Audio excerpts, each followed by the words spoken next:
Sobat Brandy, kali ini kita bakal membahas mengenai larutan elektrolit dan non-elektrolit. Soal kali ini diketahui hasil uji daya hantar listrik. Jadi di soal kalian bisa lihat itu di buku kalian bisa ada gambar. Sekarang saya tuliskan berupa datanya.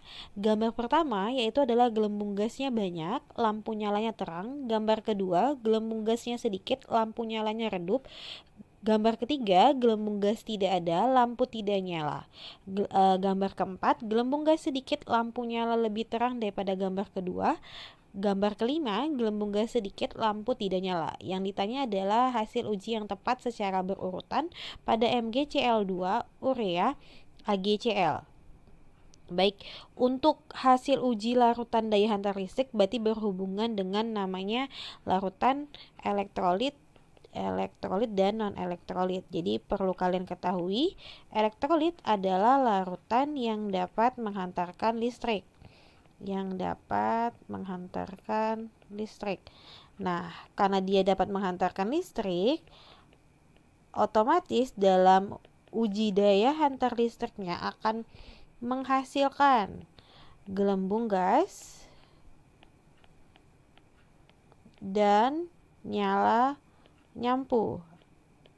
Intinya dia karena dia ada listrik, dia bisa ada gelembung gasnya saja atau nyala lampunya saja, atau gelembung gasnya sedikit nyala lampunya ada.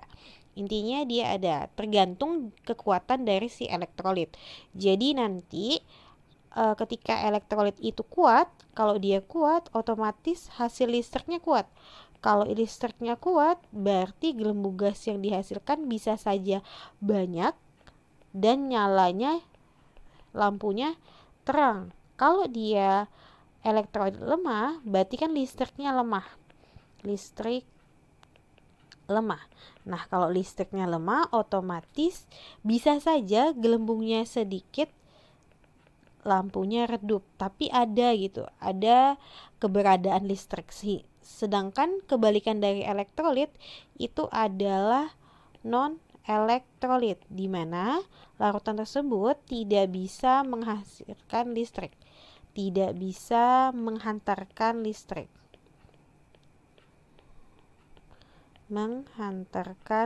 Sehingga dalam proses uji daya hantar listriknya dia tidak akan menghasilkan nyala lampunya padam,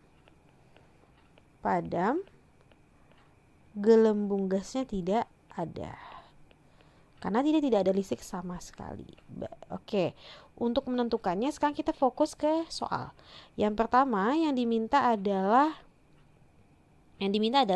MgCl2 pertama. Nah, MgCl2 adalah sebuah larutan garam di mana dia terionisasi secara sempurna, sehingga dia menghasilkan listrik dengan baik. Listriknya kuat, maka dia elektrolitnya kuat. Kalau dia elektrolitnya kuat, otomatis listriknya juga kuat. Jadi hasilnya bisa menghasilkan lampunya begitu terang, gelembungnya banyak. Oke, kita lanjut ke larutan yang kedua adalah urea. Oke, untuk urea dia termasuk larutan non-elektrolit karena ketika dimasukkan ke dalam air, dia itu tidak bisa menghantarkan listrik. Maka dia tidak ada listriknya sama sekali, sehingga hasilnya itu nanti dalam proses hasil uji daya hantar listriknya, lampunya padam dan gelembung tidak ada.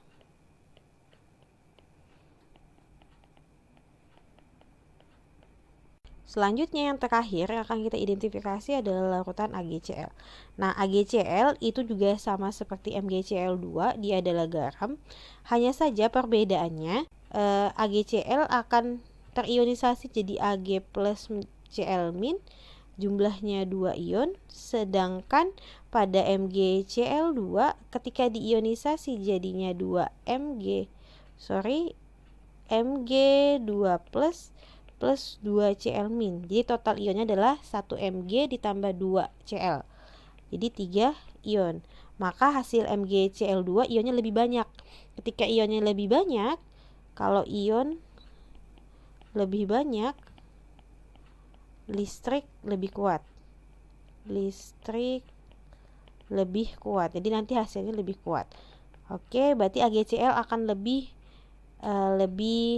listriknya lebih lemah dibanding si MgCl2, tapi dia bisa menghasilkan. Jadi yang tepat itu adalah kita simpulkan kalau MgCl2 itu gambar 1, kalau urea dia gambar 3, kalau dia AgCl dia lebih tepat gambar 5. Baik, semoga mudah dipahami. Selamat belajar Sobat Benli, salam edukasi.